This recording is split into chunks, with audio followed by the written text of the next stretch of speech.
There's been controversy surrounding the dual roles of Mr. Adedotun Sulaiman, who is chairman of the Financial Reporting Council of Nigeria and chairman of Cadbury Nigeria PLC.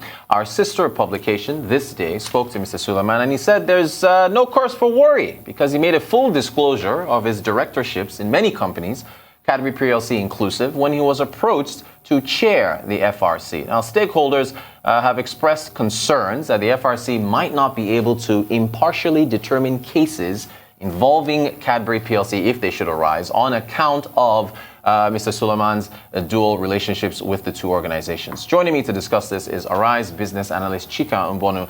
Chika, you're welcome. Good morning to you. So I want to start with a quote from Mr. Sulaiman, which we'll put up here, where he was speaking with This Day. And yes, there he says, "My role on the board of Cadbury Nigeria and my role on the board of several other companies were fully disclosed, discussed and agreed on with the appointing authorities before I accepted the FRC job." So is there still cause for worry in your mind, Chika? I know the personality of Mr. Adedotun Sulaiman, and he's actually Mr. Ethics and Mr. Due Diligence, doing everything right. And so when I saw this news, I was a bit surprised, and I had to ask for the opinion of two other senior people about this. And it's simply because of the fact that the FRC is supposed to review the accounts, or the accounts of public companies. He's also supposed to provide the corporate governance structures for a lot of these companies. And so it's like being a referee in your own match. So he's a director or chairman in a lot of publicly listed companies. What if there are issues that concern, corporate governance, failures, and which FRC has to deal with in the company that he is a director or a chairman? What will happen in those in that respect? So that's the problem. For me, disclosing it, as he said, is not sufficient. I do believe that even he's saying that we should go and talk to the people who gave him the job is also not sufficient. I do believe that based on my opinion and my consultation with other people, it's like eating your cake and having it, and I don't subscribe to it.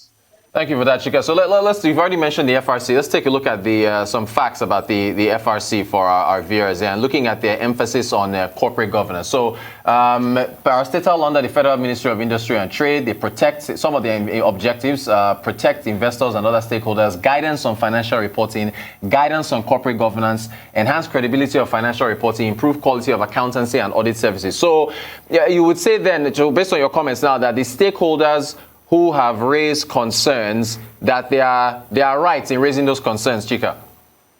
Yeah, of course. As I said earlier, it's like being a referee in your own football match, or even a boxing match where your son is a competitor.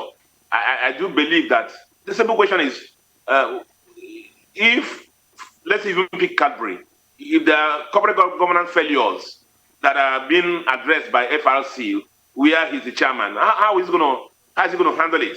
In addition, if there are issues or initiatives or new imperatives that FRC wants to deploy, how are we sure that the companies that he belongs to as the director or chairman do not have an undue advantage over competitors? It's a difficult scenario, and it will not. It's not just as simple as saying "trust me" or "let's rely on his personality," that he will not divulge things. And I don't think it will work here. This is the corporate world, and as you read through the objective of FRC, the investing community, we are chasing FDIs. They need to see that everything is transparent and there's no undue influence by anybody, especially when it concerns FRC. Thank you for that, Chika. So now this is kind of similar to what we're talking about. President Buhari, of course, signed the amended Companies and Allied Matters Act for 2020. And there are two provisions for private companies that I wanted us to look at. Of course, bearing in mind, these are provisions for private companies, and, you know, Cadbury is a publicly traded company. If we can put those up, they mentioned there that, you know, companies, or rather positions that are to be held by multiple directorship positions. If we can pull that up here for our viewers, multiple directorships that are held by, yeah, there it is. So a director can't hold, or rather restriction, those highlighted there, restriction on multiple directorships in public companies, that's section 3071 of the Act, frowns at a person from being a director in more than 5 public companies at a time. And then further down below, a director can't hold the office of a chairman, CEO, according to section 265(6). Private firms are now restricted from appointing a director to hold the office of chairman and chief executive. So, Chika, what do you make of, I mean, between what's happening with Mr. Sulaiman and this, the Companies and Allied Matters Act, it seems like it's widespread, this move to separate roles. Yeah, because we're remember the bigger picture. The bigger picture is we're trying to make the country attractive to foreign investors. We want to talk about transparency and openness, and move our ways of operating in the corporate world towards best practices that obtain in other geographies. This is basically what it is. Now, look at it this way. Even 5 directors in 5 public companies, you know, is a lot, because of the fact that, you know, you are there discussing strategy of a company, and you never know whether they are horizontally, you know, related or vertically related. They may even be competitors in one segment. Who says that the director will not tell the strategy of another company, and when he goes to the board meeting of another company, we'll go and talk about it there. And so we will not rest on the integrity of each director. So the system must be done in such a way that it can protect, you know, investors, and that's why this is happening. Okay, thank you. But okay, and just to touch on that point, you can't rest on the integrity of the director. We started off the program with you saying Mr. Sulaiman is Mr. Ethics, you know, Mr. Corporate Governance. So there's absolutely, we can't play devil's advocates here. We can't say that an individual, you know, at least can be trusted to remain disciplined in the face of a possible conflict of interest. You're saying it's just better to avoid the situation completely. Yeah, exactly. It's better to avoid it completely. You know, don't put yourself in a position where, you know, you're going to pick, you know, so are you going to pick FRC now and Cadbury? Now, look at it this way. When he was talking, he said he's been a director of Cadbury for, I think, more than 10 years. That's some allegiance or loyalty, you know, in that statement. And so if he has to pick, really, he has to pick allegiance to Cadbury. So who says then that when an issue is at stake, being debated in FRC, he'll be so, and that's going to go against Cadbury, he'll be so professionally minded to not, you know, side Cadbury. It will be a difficult scenario, and it's too much to expect from a man.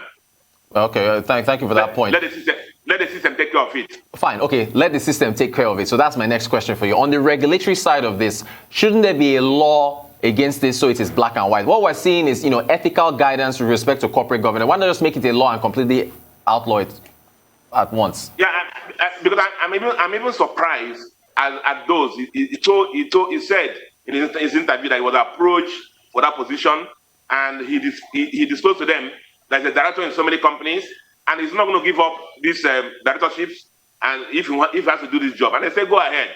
I don't think they should have told him to go ahead and take the position. The people in the government should have respected, you know, being aware of the bigger picture of the conflict of interest that will arise, especially when you are talking about this issue in somewhere in New York or London Financial District. I don't think it will play out. As he goes there, he will say, I'm the director of this company. I'm also the chairman of FRC. I mean, he's not going to speak well for the country. Do you think then that he can be moved to step down? What do you think happens next? We only have a minute to go. In a minute, do you think he can be moved to step down from one of the two? You know. I started by telling you that he's a Mr. I've known him. He guided my career for almost 6 years. From my first job was under him, and I've known him consistently as. I'm surprised that he's caught himself in this course. I do believe that with the pressure that's out there now, Mr. Sulaiman will look at it again and do the right thing. All right, so Chika, we'll be watching things and see how it goes. Arise business analyst Chika Mbonu, thank you so much for taking us through the ethical discussion between holding two chairmanship positions on a regulator and a publicly traded company that the regulator oversees. Very interesting.